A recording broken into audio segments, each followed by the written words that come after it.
Hello, my name is Welcome to the Bear of Bad News. I'm your host, Lore Bear, and this is the Bear of Bad News Oddity of Altruism.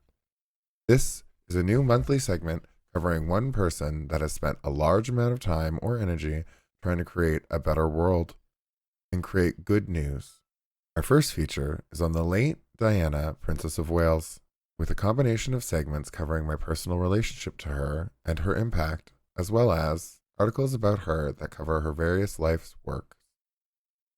The stories in this episode are sourced from various news outlets and publications. The Bear of Bad News does not conduct independent fact-checking or verification of these stories. Listeners are encouraged to review original sources for accuracy and complete context. We are not responsible for the accuracy or content of third-party reporting.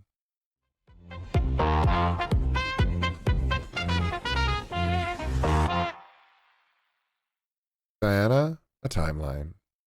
To start, we will take a retrospective look at her life's work from an article by historicnewspapers.com. They already did a better job at this breakdown 10 years ago, so we'll hear how they summarize the life of Diana Spencer, and then continue with some personal stories about her impact and a deeper dive into specific works.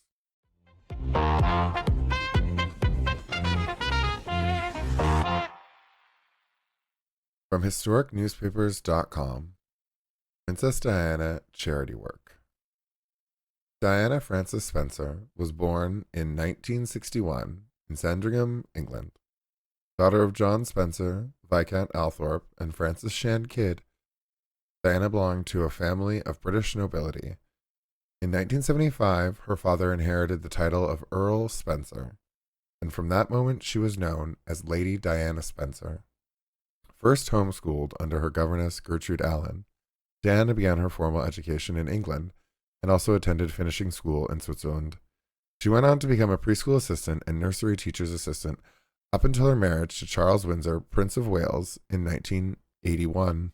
Following an array of royal and public duties grew Diana's personal mission to bring the monarchy into closer contact with its people, and thus Princess Diana's work for charitable causes has become her greatest legacy, forever commemorating her as the people's princess.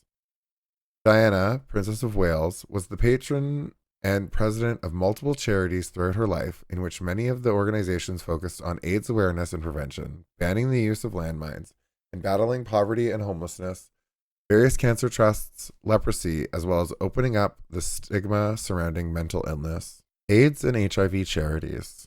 Princess Diana began her charity work in 1989, opening the landmark AIDS Center in Tulse Hill, London, offering treatment and support for AIDS and HIV patients. In 1990, the National AIDS Trust organized the first ever Women, AIDS, and the Future conference, attended by Princess Diana, who, just 3 years earlier, delivered her own speech on women and children with AIDS as acting patron of the charity. Her AIDS charity work took her to South Africa on many occasions, and in 1997, Diana met with President Nelson Mandela, who sought to join the Nelson Mandela Children's Fund and Diana, Princess of Wales Memorial Fund to help victims of AIDS. Diana's work with these charities dispelled the stigma surrounding AIDS. Recognizing the lack of education on the disease, Diana used her status to bring awareness to the AIDS epidemic. The plight against landmines. Diana worked prolifically against the use of landmines, mainly those who suffered as a consequence to left-behind landmines post-war. Of those affected greatly were children and refugees. After touring an Algolan minefield in 1997, Diana worked closely with the Halo Trust, an organization dedicated to removing debris after wars, with a specific focus on landmines.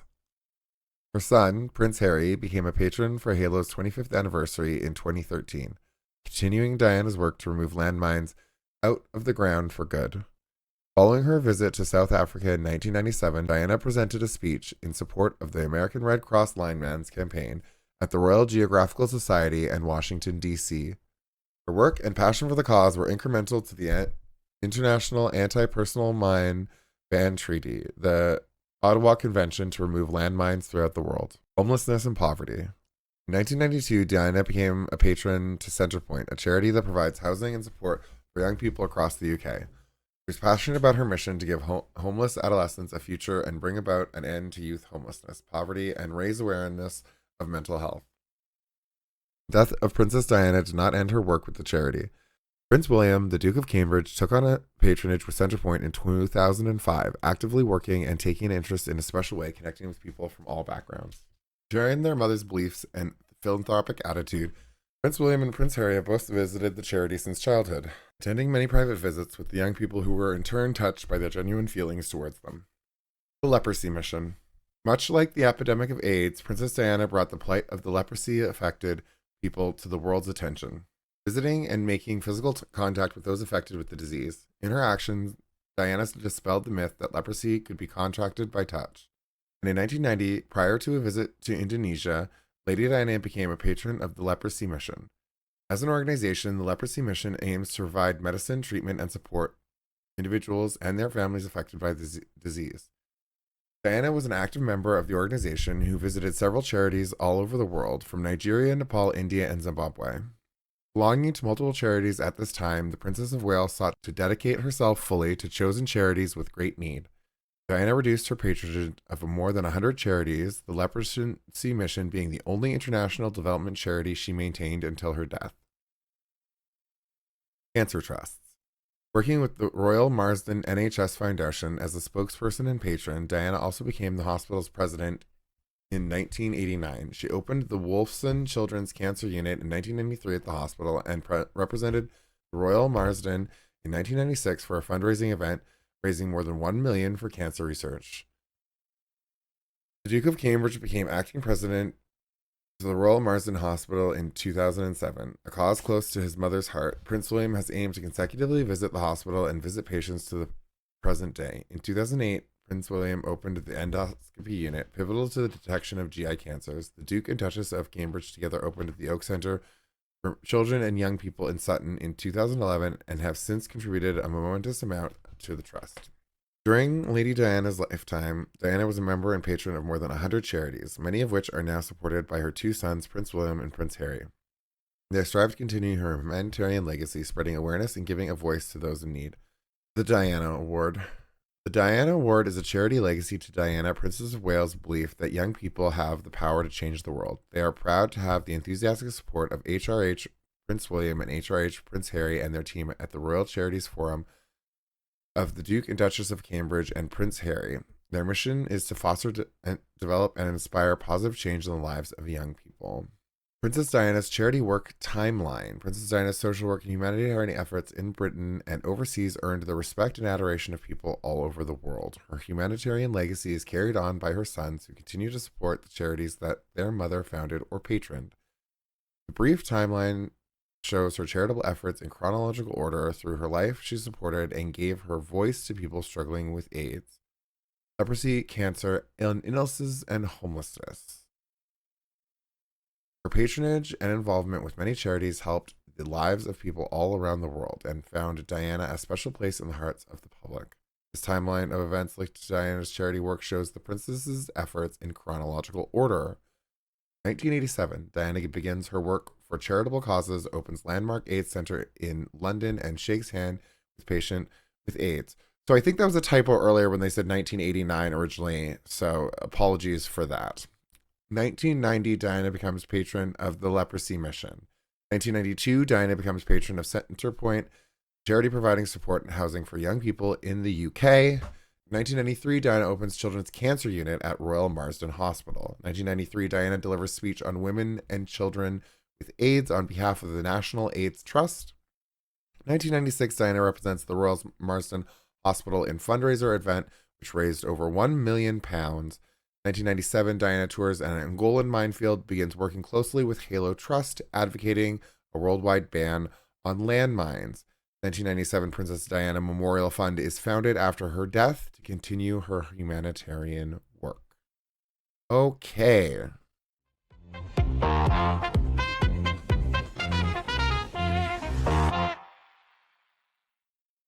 She looked at me. Princess Diana had a way of making everyone in the room feel like they were personally connected to her and like they were special, beautiful, and loved. I know this directly, though I never met her, nor saw her with my own eyes. I'm old, but I'm not that old. But my sisters are. At 8 and 11 years old, T and S were still almost knee-high when Princess Diana came to our small city of Vancouver to open Expo 86. Her and the now King Charles were here to promote the increased access to high-speed transit through new partnerships between Canadian and British governments, which had led to the Vancouver SkyTrain, a world leader in green transportation and other transportation initiatives across the province. Over the course of 7 days, they toured Victoria, Nanaimo, Kamloops, Prince George, and Vancouver. They rode the newly constructed SkyTrain from waterfront to stadium. I assume they stopped there to get a hot dog from the stadium Costco. During their visit, they did a procession at one time where crowds gathered along the sides and watched as they were driven by, waving to the crowds. My mother, pregnant with my sister, took 2 young daughters downtown on that same SkyTrain. Having driven to Scott Road Station, it was the last stop on the south side of the bridge, and then they continued on the newly accessible high-speed rail using the freshly painted Park and Ride lot. They stood for hours in the hot sun of the summer temperature spring day in mid-May and waited impatiently for the People's Princess to arrive. They didn't remember she was with Charles when they recanted the story to me, aged 5, asking why Princess Diana was so great. She was, as they came through finally, waving to the crowd. Both my sisters have a different account of what happened next, oddly enough. One claims that as they waved at her and she looked over to their side of the procession, Princess Diana looked directly at them and then smiled at my one sister specifically and could not have been looking at anyone else. However, my other sister says the exact same. I still think about that story some days. It will creep into my mind, fascinating my autistic pattern recognition, trying to figure out which sister she was looking at. I jest, but I do wonder how it would have felt to have coffee with her, or go for a walk in the park with her, and talk about the world, or have been raised by her, even if ever so briefly. So I can tell you without a doubt that she would have made you feel like the only person in the entire world if you were spending time with her personally, because she could make you feel like that in a crowd of thousands in the middle of the street. Truly, someone who brought goodness into this world with the simple act of their existence.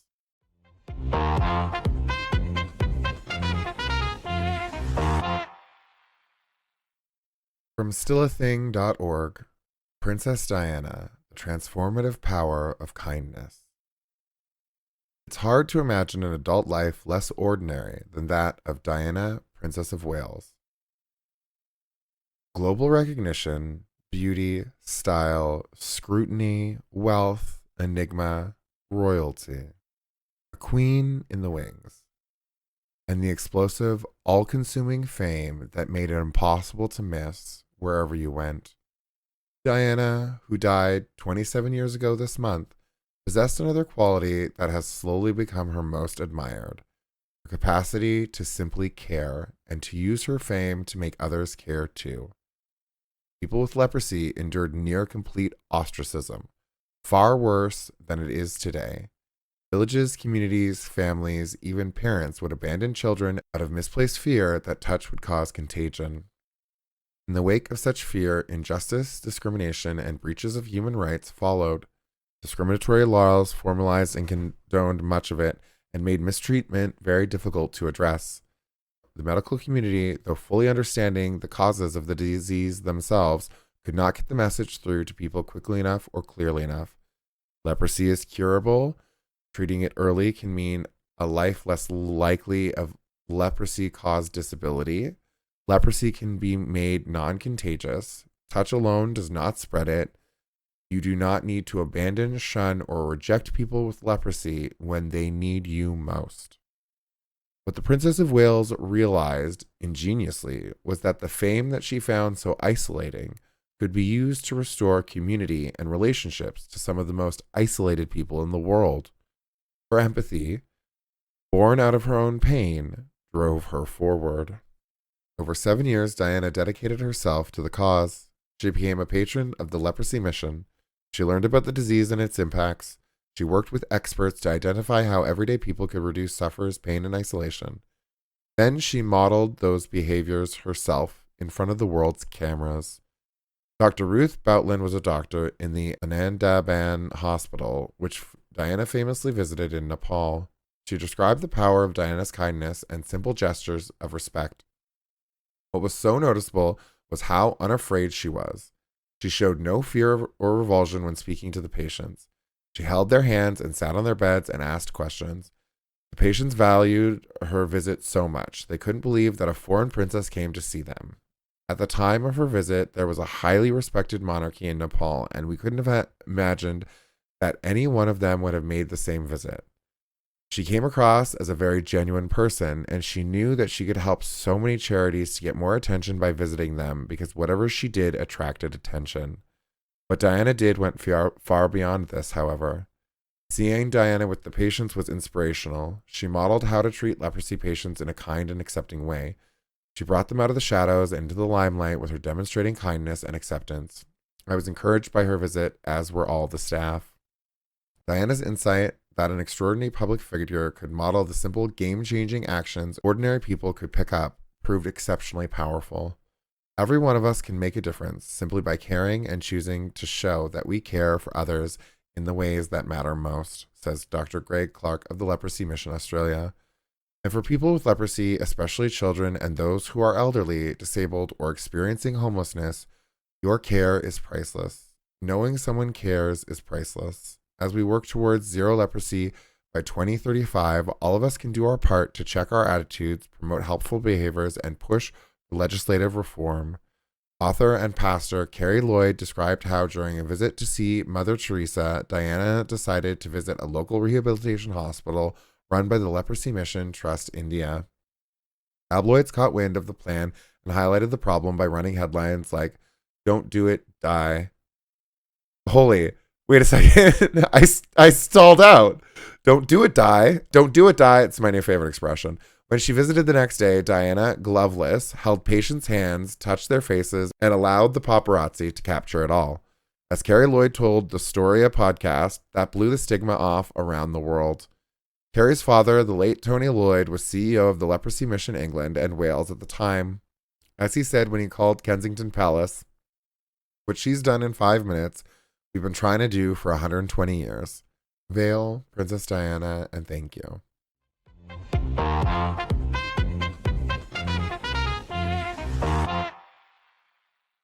From boomermagazine.com, Princess Diana, A Defiant Kindness. A couple of months ago, I went to see a very moving play, Casey and Diana. It was performed brilliantly to a packed house at the Stratford Festival in Stratford, Ontario. Casey and Diana told the true story of Princess Diana's courageous visit to Casey House in 1991. Toronto's Casey House opened in 1988 and was among the first hospices in the world to provide palliative care and support for people living with HIV/AIDS. It was the brainchild of a courageous Toronto journalist, June Callwood. The courage to care. Princess Diana's visit to Casey House came about at a time of worldwide fear and homophobia surrounding HIV/AIDS. The play, Casey and Diana, highlighted not only her courage, but also the courage of nurses, volunteers, and caretakers who risked their lives caring for their dying patients. Diana's visit set the stage for a still thriving hospice decades later. Imagine the courage it took to follow her own path against the powers of the royal family. We are more aware of the royal family's powers today, with the public airing of the problems encountered by Meghan Markle and Prince Harry. Imagine the courage it took to risk her own life at a time when even medical professionals were terrified of this relatively unknown, contagious, and deadly illness. The director for Casey and Diana, Andrew Kushner, writes about what it was like in the early days of the AIDS pandemic that killed over 40 million people worldwide. He describes a young dying man's food left cold outside his room on the floor because the hospital staff were afraid to bring it to him. There was signage recommending the donning of a hazmat suit and goggles for anyone entering patients' rooms. This did not deter Princess Diana from entering residents' rooms, sitting on their beds, and engaging in close personal conversation. Defiant kindness. Princess Diana was defiant in her determination to show compassion at a time when almost everyone else was too frightened to do so, and this defiance helped to change public attitudes around the world. In a famous photograph, Princess Diana can be seen shaking hands with a Casey House resident who was covered in Kaposi sarcoma lesions related to the AIDS illness. Her simple act of compassion, where she visited and shook hands with the resident, appeared on the front page of newspapers everywhere. The photograph put a human face to the AIDS pandemic and helped counter the prevailing cultural anxiety and homophobia of the time. The simple, much-needed touch, Princess Diana showed us the way. In the early years of the AIDS pandemic, people were often denied touch and human kindness. Andrew Kushner cites Susan Sontag, who wrote that AIDS was a social death before it was a physical one. The play Casey and Diana highlights Diana's touch and close contact with Casey House residents, as well as the courage of volunteers that provided much of the day-to-day care and support. Princess Diana was able to build on this courage, showing fearlessness and compassion to those she described as being rejected by society. She became a patron of the leprosy mission in Great Britain. She was famously involved in landmine removal and was photographed walking through an Angolan minefield wearing protective gear. Her values and kindness have been inherited by her children. Prince Harry has launched his own initiative to help fight homelessness. He was inspired by the heartbreaking trips he used to make with his mother. In a quote from the National Post Wire Service, Prince Harry says, "My first visit to a homelessness shelter was when I was 11 with my mother. The visits we made left a deep and lasting impression." The courage to be vulnerable. Kushner wonders how Princess Diana's visits with 13 men on that historic day in 1991 changed her as well as the world. I think her acts of kindness strengthened her in the later years. She showed the courage to publicly acknowledge her own struggles. In a 1995 interview with BBC journalist Martin Bashir, Diana opened up about her own suffering related to bulimia and anxiety after her marriage with Prince Charles. Princess Diana set the stage for allowing others, including her family, to be more transparent about their mental health. In recent interviews, Prince Harry broke with the royal family's code of silence by explaining his almost complete breakdown after his mother's death and his struggle 20 years later to still deal with this tragedy and loss. Prince William, Prince Harry, and Kate Middleton have spearheaded a charity, Heads Together, to help open up public conversation about mental health and to support children's lives in school.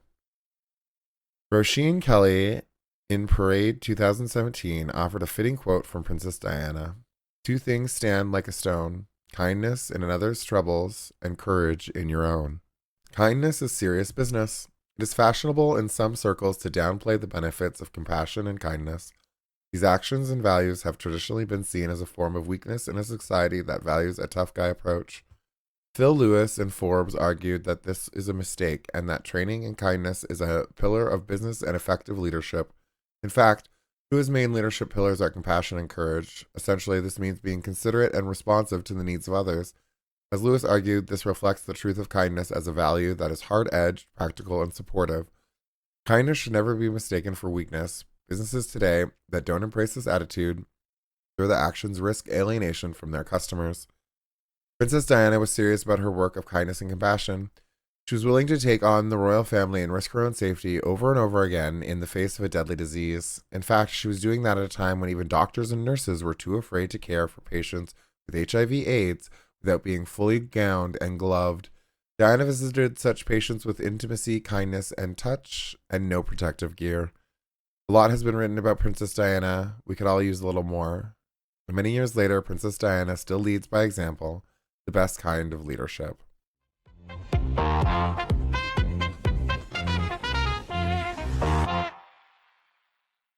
The People's Princess. Something that often gets said to this day that people who didn't see her name in the news weekly might not understand the gravity of is that she was the People's Princess. At the time, the royal family was not the same as it is today, and while Queen Elizabeth II was a pioneer in humanizing the crown, Diana was the true queen of royal charity and compassion.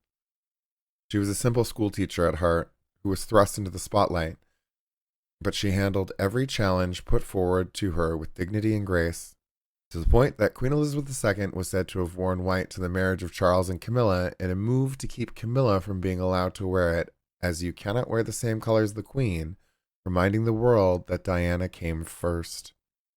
But the greatest achievement she ever had was being an amazing mother, without fail and without hubris. I remember watching her on the television news She was running in a school event, like she was simultaneously Superwoman and also just a mom. The most visible woman in the entire UK, if not the world, had taken off her shoes and stood shoulder to shoulder with all the other mothers for a simple race. It ignited the world. Suddenly, she was not just the people's princess. She was also just a mother who wanted her son to be happy. She was a woman who participated at her son's school, worked, and went home like so many millions of others. Photos of her in the event, wearing loose clothing, arms spread, and deliriously happy and free, are some of the only ones I remember seeing where she also seemed to not be looking at someone else. She was in her natural habitat, and you were just getting a beautiful, lucky glimpse of her in the wild. I remember one other major photo at the time also held that same spirit of freedom and that dignified, wild streak of defiance. Diana wore a black dress and had the definition of a cheeky smile on her face. To this day, if you look up Princess Diana's little black dress, you will see all sorts of pictures of her looking both supremely happy with herself and beautifully free. She was always the people's princess, even if we only knew her as Diana before she was gone.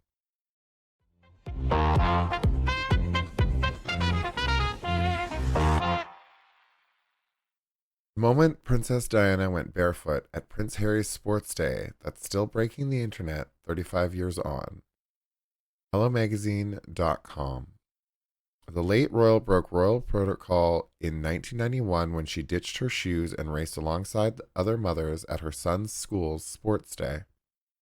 It's been 35 years since Princess Diana broke royal protocol in one of her most down-to-earth parenting moments. The royal notoriously had a hands-on and a nurturing approach to parenting her young sons, Princes William and Harry, and tried to give them as normal a childhood as possible while growing up in the public eye. This famously included showing off her competitive streak for a school sports day that resurfaced footage from 1991. While Diana was usually the picture of poise out in public, the royal wasn't afraid to go all out when she took part in a mother's race at her 6-year-old son Harry's school sports day. After her son took part in a sack race with his classmates, the royal ditched her shoes and ran barefoot across the grass in a formal blazer and skirt alongside a group of other mums from Weatherby School.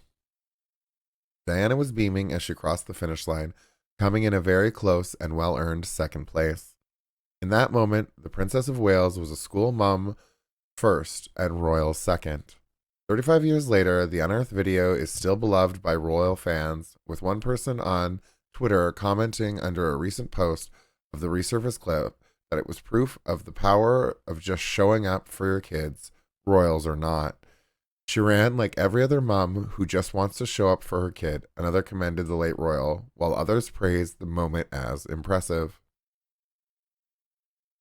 School involvement. William and Harry both attended London's Weatherby School, followed by Ledgrove School and Eton College later on in their education.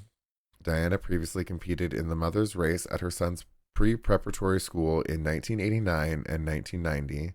The late Princess of Wales was also known to do the school run and was pictured on several occasions outside Weatherby with her boys. She made sure that they experienced things like going to the cinema, queuing up to buy a McDonald's, going to amusement parks, those sorts of things that were experiences that they could share with their friends. Diana's former press secretary, Patrick Jeffson, told ABC News about how the late royal tried to give her children an ordinary childhood experience. Diana's sons inherited her speed. Just like their late mother, Harry and William showed off their competitive streak back in 2017 when they took part in a relay race alongside Kate, who was then the Duchess of Cambridge. The trio raced down the track as part of a 50-meter sprint in support of their mental health campaign, Heads Together. Harry looked over his shoulder to see where his brother was closely behind in the race. As they came to the end, it was a close call between William and Harry, with Kate taking third prize.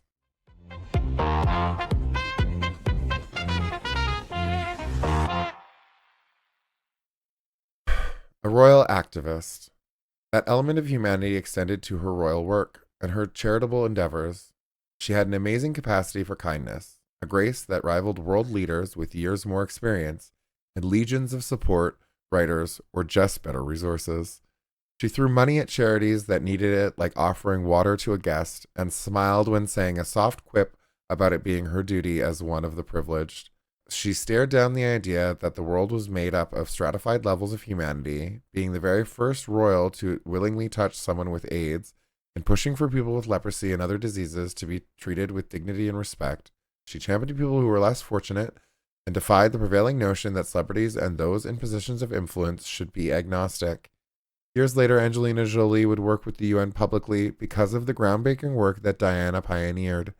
She made the world take notice and see her as the beacon of light that they needed to push us from the society of the one to the society of the many. Our modern idea that we should be working together for a better world went mainstream because she refused to be a different person just because she married a prince. Some girls spend their whole life imagining what it'd be like to marry a prince, but never worry about what it would be like to lose that independence that comes with being a normal, average woman. She faced the challenge head on with some of the most influential decisions in the history of politics and fashion, and that was just an average Tuesday.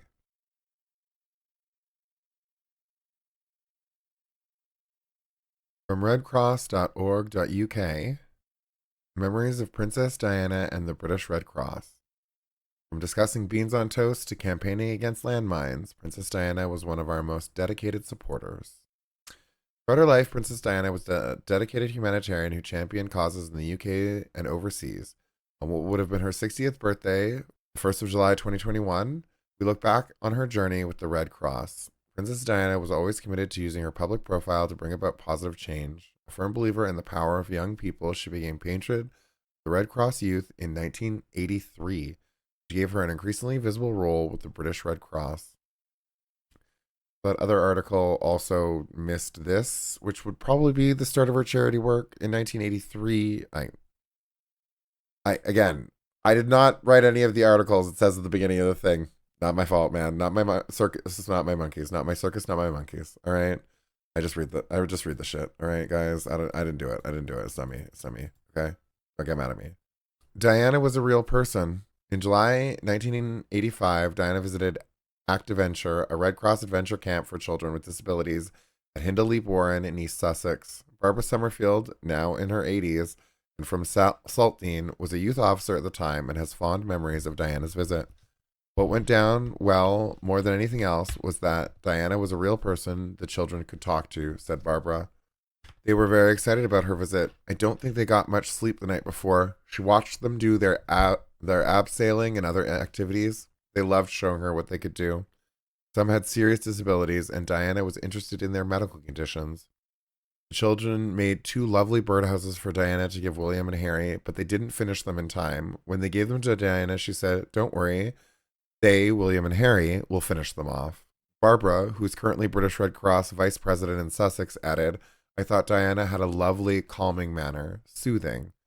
You know how when you meet a princess, you bow and there are formalities? Well, the children didn't seem to worry about that. They spoke to Diana as a normal person, a friend even. That's the way she spoke to the children."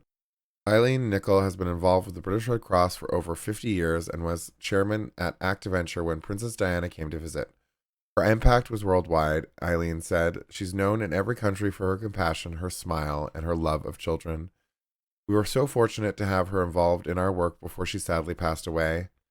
She was interested in what we did. Edith Conn is British Red Cross president for Greater Manchester. Edith met the princess when she visited Manchester in the mid-1980s to see a youth orchestra perform. We spoke about the Red Cross youth, and she was interested in what we did, recalled Edith.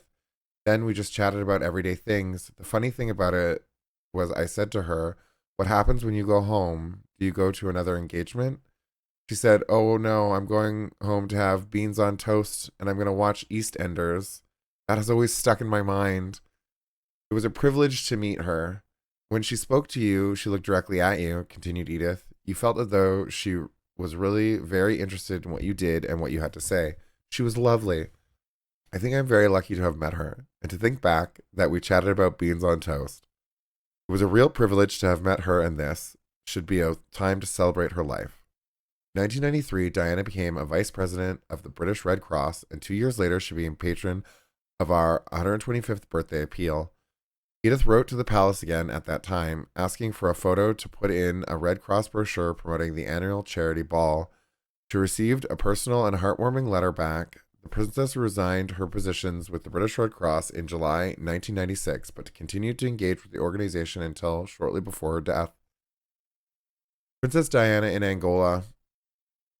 Princess Diana took particular interest in the Red Cross's work overseas, visiting projects in Nepal and Zimbabwe, among others. Some of Diana's most notable humanitarian work was around anti-personnel mines. She famously traveled to Angola in January 1997, a trip organized and supported by the British Red Cross. In 1995, the International Committee of the Red Cross, ICRC, launched its International Landmines Must Be Stopped campaign in a bid to bring about the total ban on the use of anti-personnel mines. Angola was littered with landmines, a deadly legacy from its civil war. Estimates put the number of landmines in the country between 9 and 15 million. Between 1979 and 1996, the ICRC fitted 9,200 amputees with false limbs in Angola and manufactured 12,800 prostheses in total.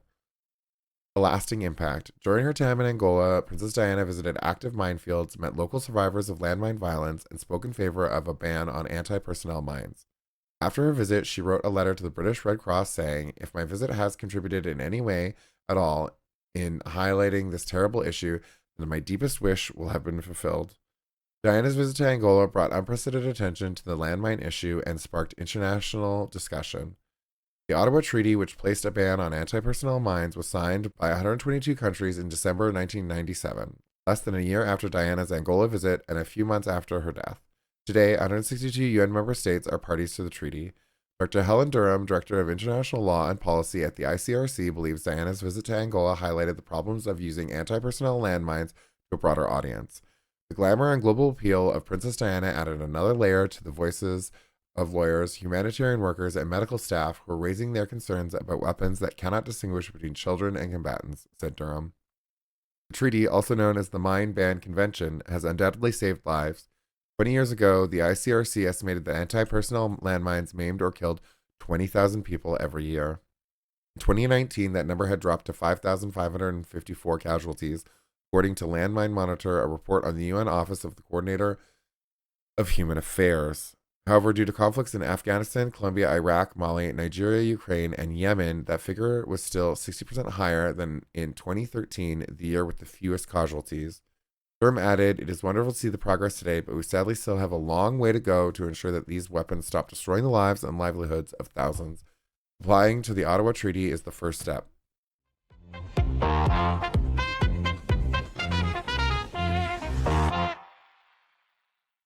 She was human and humane. Diana worked with AIDS patients at a time when the stigma made them socially ostracized, visited landmine victims in Angola, treated them with dignity at a time when they were not given much. She sat on beds with victims, engaged in personal conversations with them, and acted like they were just another person she was visiting.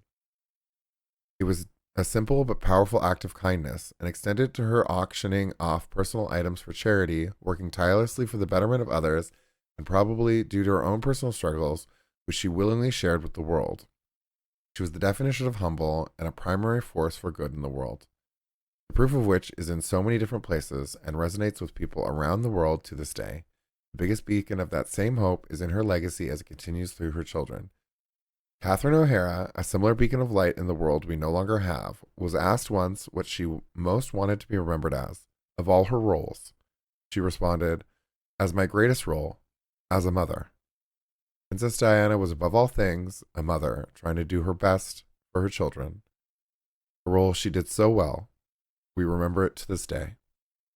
We hope you enjoyed learning about Diana, Princess of Wales, her life's work, and her legacy. Find out more, visit Substack for a more complete timeline and additional resources in the companion article. This has been Oddity of Altruism. I'm your host, Lore Bear, and I hate to be the bearer of bad news, so I won't.